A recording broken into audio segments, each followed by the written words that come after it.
Let's find 1 over 8 of 2 meters in centimeters.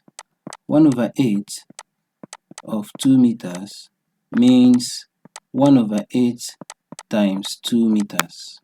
From the SI unit table for length, 1 meter is equal to 100 centimeters.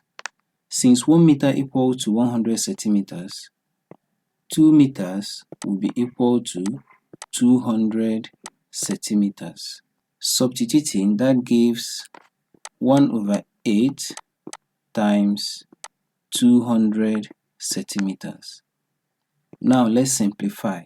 8 divided by 4 will give us 2. 200 divided by 4 will give us 50.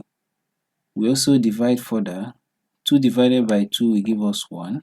And 50 divided by 2 will give us 25, which equals 25 centimeters. Therefore, 1 over 8 of 2 meters in centimeters is equal to 25 centimeters.